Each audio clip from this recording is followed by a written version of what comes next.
주시겠습니다.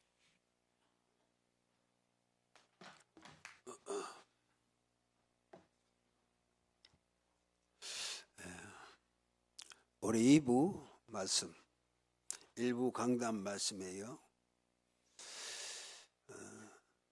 어린아이들을 내게 오는 것을 금하지 말라. 우리가 받았던 말씀입니다. 우리 지금 예수님은 제자들과 유월절을 지키기 위해서 지금 예루살렘을 향해 가고 있는 그런 상황입니다. 그런데 그 길은 모여드는 사람들 때문에 심히 피곤한 여정이었거든요. 우리가 이합주 19장 우리가 1절에서 2절 봤던 말씀이죠.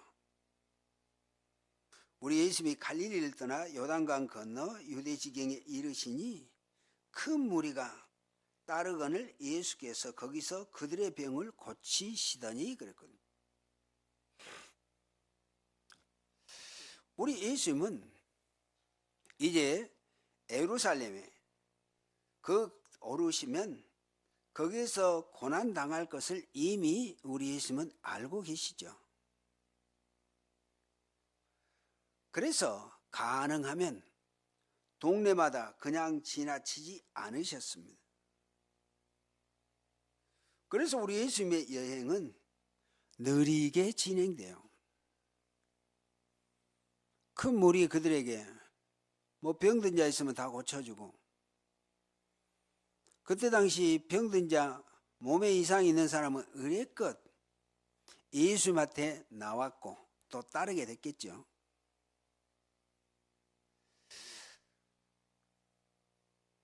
이렇게 느린 여행길에 제자들은 짜증이 날 만도 하고요. 계속 모여드는 사람들을 우리 예수님은 있죠? 일일이 상대하시는 예수님이 얼마나 피곤하실지 또 이해도 됐고 그렇게 생각했을 겁니다.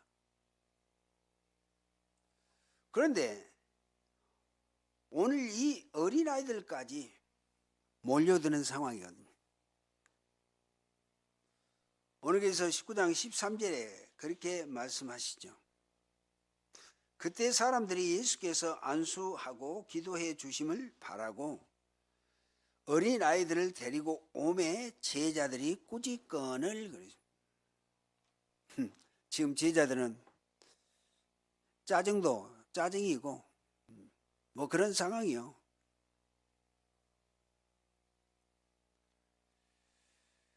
그래서 제자들이 이러한 행동을 한 이유는 지금 예수님이 쉬지 않고 말씀을 전하시고 병자들을 치유하시며 강행군을 하셨기 때문에 가로로 매우 피곤하셨을 것이다. 또한 당시 상황은 한두 아이에게 안수하고 끝날 문제가 아니었다는 것 제자들은 너무나 잘 알죠. 가는 곳마다 큰 무리들, 오늘 지금 이렇게 나왔지만은 그때 당시 유대인들은 특별히 자기 자녀들을 바리새인들, 율법사지요, 랍비, 그리고 장로들에게 자기 자녀들 데리고 가서 안수 기도하고 받고 또 축복 기도 받았다고. 그 유대 나라, 이스라엘 나라는 게 사실 그런다는 말이죠.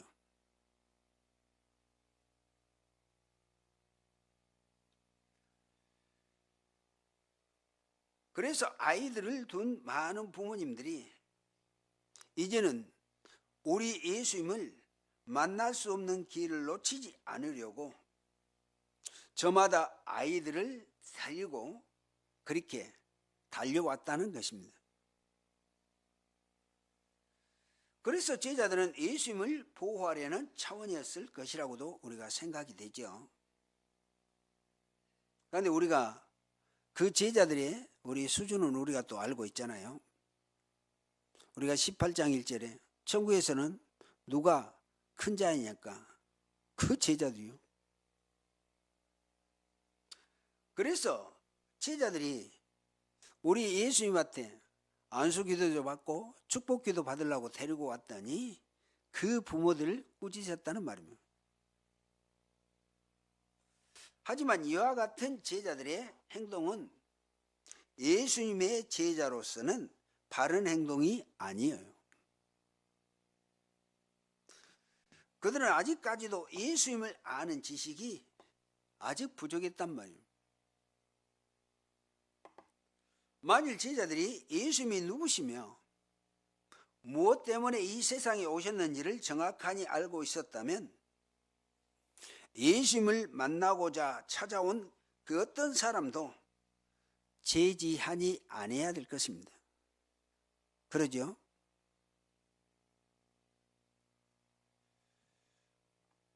여러분, 우리는 잘 알지않아요. 예수님은 세상의 구세주요, 우리를 구원하러 오신 분이시라는 사실. 그 하나님께서 예수님을 이 세상에 보내신 목적은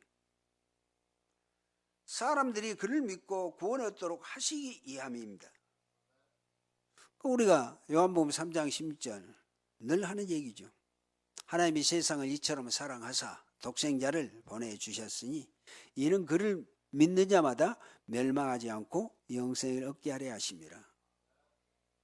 예수님이 이 땅에 오신 목적이요, 이유고, 우리 예수님께서 친히 말씀하시기를 인자에 온 것은 잃어버린 자를 찾아 구원하려 하심이라. 누가복음 19장 10절에서 그렇게 말씀하고 있고요. 그러하기에 우리 예수님의 최대 관심사는 한 영혼이라도 더 구원하시고자 하는 것이었단 말입니다. 오히려 제자들은 예수님을 찾아오는 사람들과 어린아이들을 조차 막았지만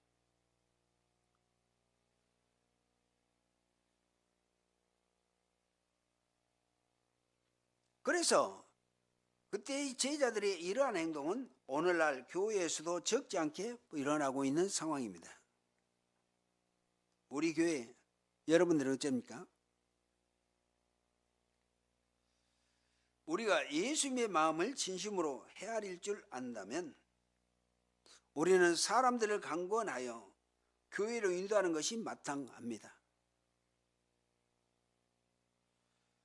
우리 예수님이겠죠. 사람들을 강권하여 내 집을 채우라 그랬잖아요. 여러분, 우리는 예수님께서 자신을 찾아오는 사람은 아무도 거절하지 아니했다는 사실을 우리는 명심하셔야 돼요.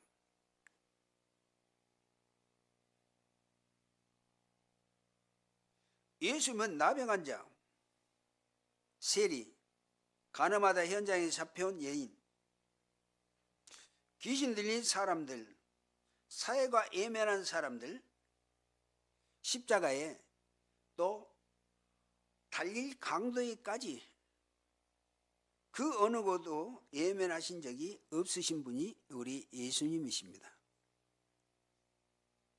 그러므로 교회는 편견의 벽을 깨우고 또 우리가 마음 문을 활짝 열고 누구든지 받아들여야 되고 누구에게든지 그리스도 복음을 증거해서 구원에 이르도록 우리 교회 또 저와 여러분들은 이 사명을 감당해야 된다는 말입니다. 그게 우리가 말하는 전도자의 삶이죠. 그러면서 오늘 두 번째로 14절에 또 그렇게 말씀합니다. 우리 14절. 그 14절에 보시면 예수께서 이르시되 어린아이들을 용납하고 내게 오는 것을 금하지 말라 그렇게 말씀합니다. 그러면서 천국이 이런 사람의 것이니라 하시고, 이런 사람, 아까 사람들이 자기 어린아이들 데리고 왔던 그 사람들을 포함해서 모든 사람들을 포함하고 있는 내용입니다.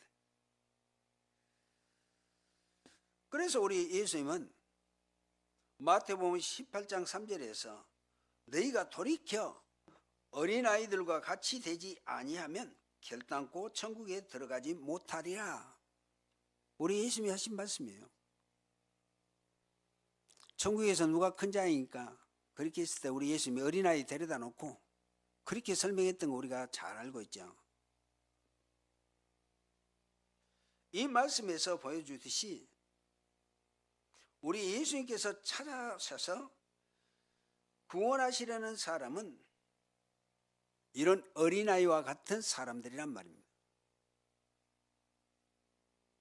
그런데 당시 유대 사회에서 어린아이는 여자와 마찬가지로 멸시와 또 천시의 대상이었단 말입니다.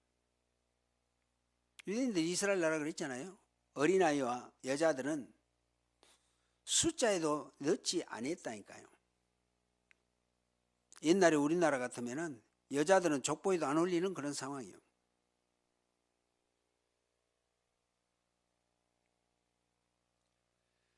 그러므로 예수님의 이 말씀은 당시 유대인 제자들에게는 충격으로 다가올 수 있는 그런 내용이에요. 우리 예수님이 얼마나 어린이에 대해서 관심을 갖고 있습니까? 유대인들은 물론 예수님을 따랐던 제자들도 의아해 생각하는 내용이에요. 왜 하필이면 저렇게 자기들은 무시한 어린이들을 저렇게 챙길까? 지금 제자들은 그런 상태이란 말이에요. 그렇다면 천국에 들어갈 수 있는 조건으로서 우리 어린아이와 같이 된다는 것이 무슨 의미일까요?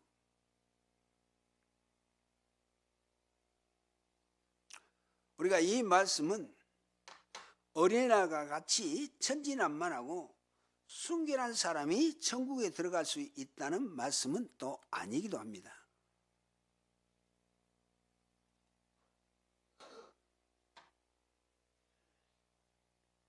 왜냐하면 어린아이일지라도 다 죄인이기 때문에 그래요. 그러죠? 그러므로 우리는 이 말씀의 의미를 어린아이들의 특성과 관련해서 생각을 해 보아야 돼요. 어린아이들에게는 어른들과 구별된 특성들이 있습니다. 자, 어린아이는 부모에게 절대적으로 또 의존하고 또 부모의 말에 절대 순종합니다. 그러죠? 여러분들 자녀들, 우리 어린이들.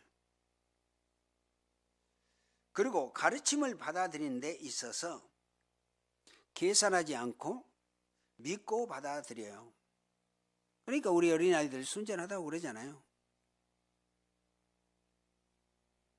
그러니까 어린이들 유괴범들이 뭐예요? 어린이들은 어떻든 사탕 하나 주고 돈 몇 푼 주고 꼬이는 것이 그런 의미예요. 예를 들면 순전해요.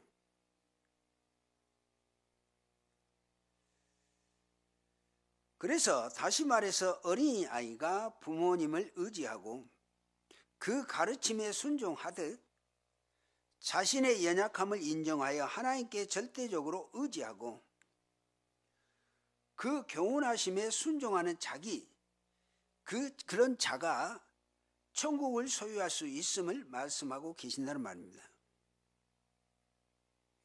우리 어른들하고는 어린이들하고는 달라요.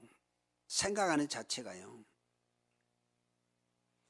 우리는 천국이 어린아이와 같은 자의 것이라는 예수님의 말씀을 그래서 우리는 한시라도 잊지 말아야 한다는 말입니다. 우리가 전도하러 가면 어린아이들이 그래도 복음 순수하게 받고 영접하는 것에 대해서도 순수하게 영접하잖아요. 어린아이들이 신체적으로 그래요. 우리가 옛날에 전도할 때 현장에 나가서 전도하면 어린이들 얼마나 많은 어린이들 우리가 영접하고 그랬잖아요. 그 어린아이들이 순전하기 때문에 그래요. 천국은 가도 그만 안 가도 그만인 것이 아니라 천국에 가지 않으면 영원한 멸망, 지옥으로 가게 되는 것, 요거의 절대적인 사실입니다. 예수 안 믿으면 예 없어요. 그러죠. 그래서 오늘 15절에 우리 예수님께서 그랬죠. 그들에게 안수하시고 거기를 떠나가시니라 그렇게 말씀합니다. 그런데 우리는 당시 예수님 앞으로 나온 아이들의 수가 몇 명인지 얼마나 됐는지를 우리는 모르지요. 숫자 정확하게 표시를 안 했기 때문에. 다만 같은 내용을 기록하고 있는 마가복음 10장 16절의 말씀처럼 그 어린아이들을 안으시고 그들 위에 안수하시고 축복해 주셨다 그렇게 말씀합니다. 마가복음에서 몇 명이라 숫자는 나와 있지 않아요. 그런데 우리 예수님 어쩌요? 그 제자들에게 꾸지람을 받았던 그 부모님들이 데리고 왔던 그 아이들을 데려보낸 것이 아니고요. 일일이 안아서 안수하시고 축복해 주셨다 그 말입니다. 이게 우리 예수님의 관심이에요. 저와 여러분들, 우리 부모님들, 내 자녀에 대한 이런 관심은 반드시 가지셔야 돼요. 부모님.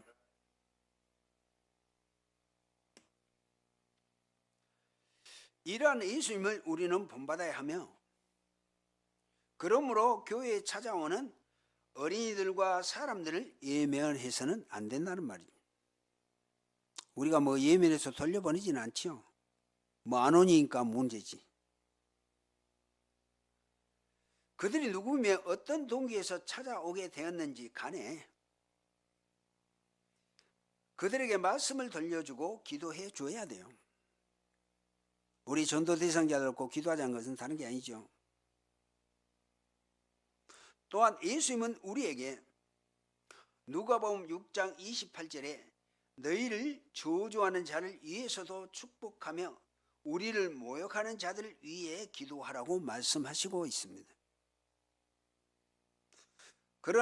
그러므로 어떠한 이유로도 사람을 처벌하는 것은, 차별하는 것은 예수님의 명령을 어기는 일이 된다는 말입니다. 그래서 우리는 차별하면 안 돼요. 누구든지 우리는 그리스도 복음을 증거해서 살리는 일에 우리가 헌신하는 전도자들이 되어야 한다는 말이죠. 자, 그러므로 우리 교회는 가난한 사람들과 소외된 사람들, 어린이들에게도 마음껏 축복하는 교회가 되어야 한다는 말입니다. 여러분, 오늘날 우리 사회는 청소년들의 탈선과 비행으로 중병을 앓고 있는데 그 이유가 무엇입니까? 요즘에 그러죠. 지금 집 나와 방황한 우리 청소년들이 뭐 숫자를 헤아릴 수 없을 정도로 많습니다. 학교 안 가고 뭐 자퇴하고 집에 안 가고 그냥 길거리에 나돌아다닌 청소년들 많잖아요.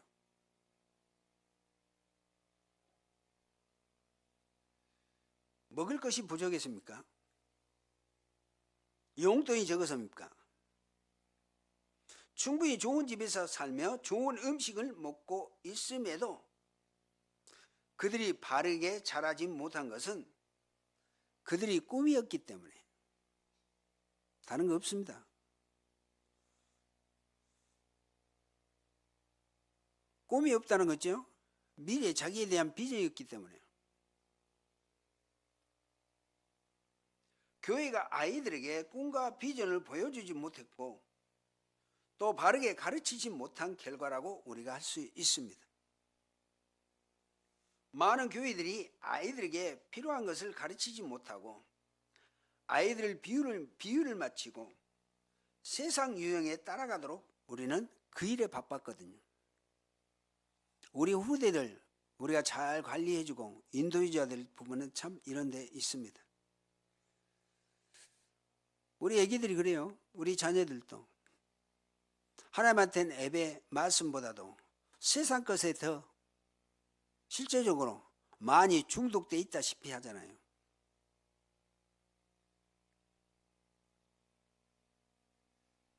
이러다 보니 아이들은 그 어디에서도 바른 꿈과 바른 삶에 대하여 배울 수가 없게 된 것이란 말이죠. 그러므로 우리 아이들을 믿음의 자리로 돌아오게 하려면 먼저 우리가 예수님의 삶을 아이들에게 보여주고 예수님의 관심을 가진 일이 그 일에 우리는 관심을 기울여 줘야 돼요. 예수님이 사랑하신 것과 같이 어린이들을 이런 마음으로 우리도 사랑해야 한다 그 말입니다. 우리 교회의 후대들, 여러분의 자녀들 실적으로 우리가 관심을 가지고 기도해 주셔야 돼요. 늘 믿음 안에 세워지도록. 그것만이 아이들을 소망으로 자라나게 할 수 있습니다. 또 이를 위해 우리를 먼저 구원하시고 교회로 부르셨다는 것을 우리는 기억해야 되고 또 믿음의 삶을 온전히 살기에 힘쓰는 우리 모두가 되어져야 합니다. 오늘 우리 1부, 2부 12월 마지막 주일 우리 강단 말씀을 통하여 어린이에 대한 말씀 우리가 받았습니다. 이제부터 우리는 우리 후대들, 우리 자녀들 우리가 관심을 가지고 그들이 어떻든 믿음으로 세워지도록 우리는 기도하면서 인도해 주셔야 될 우리 부모님들이고 우리 교사님들, 우리 중직자 여러분들이죠. 이번에 주셨던 말씀 기억하시고 우리에게 또 12월 31일 우리 송구 영신예배로 이제 2026년 우리 교회에 대한 방향을 이제 제가 또 말씀해 드리려고 합니다. 하나님의 영광을 위해서 제목이 그렇습니다. 무엇이 하나님의 영광을 위해서냐? 다른 게 아니죠. 늘 우리는 성경 중심, 그리스도 중심, 그리고 하나님이 주신 그 믿음 중심, 은혜 중심, 오직 하나님의 영광을 위해서입니다. 우리 부모님들이, 우리 자녀들이 믿음으로 세워지도록 해주신 것이 하나님의 영광을 위해서 하는 사명이라는 사실 기억하시고 오늘 귀한 예배, 이제 12월 달 또 예배는 이렇게 맞이하게 되어지고 마치게 되어지고 이제 다음 주부터는 2026년 1월 4일 예배로 이제 또 새 연도의 장을 열어가게 됩니다. 여러분 2025년도 끝까지 마무리 잘 하시고 더욱더 믿음으로 굳건히 세워져 후대를 위해서 기도하시고 세워지는 여러분들 되어지시기를 그리스도 이름으로 축원을 드립니다. 살아계신 하나님께 감사드립니다. 오늘 2부 강단 말씀 우리가 전달되었습니다. 천국이 이런 사람의 것이다. 1부 말씀에 이어 2부 말씀도 동일한 말씀 허락되어졌습니다. 우리 무한생명교회 모든 성도님들, 특별히 부모님들, 또 우리 교사님들, 중직자들, 후대에 관심을 가지고 그들의 믿음에 굳건히 세워지도록 이 일에 헌신할 수 있는 우리 무한생명교회 모든 성도님들, 우리 부모님들 되어지도록 크신 능력으로 역사하시고 인도하여 주시옵소서. 예수 그리스도 이름으로 기도하옵나이다. 아멘. 453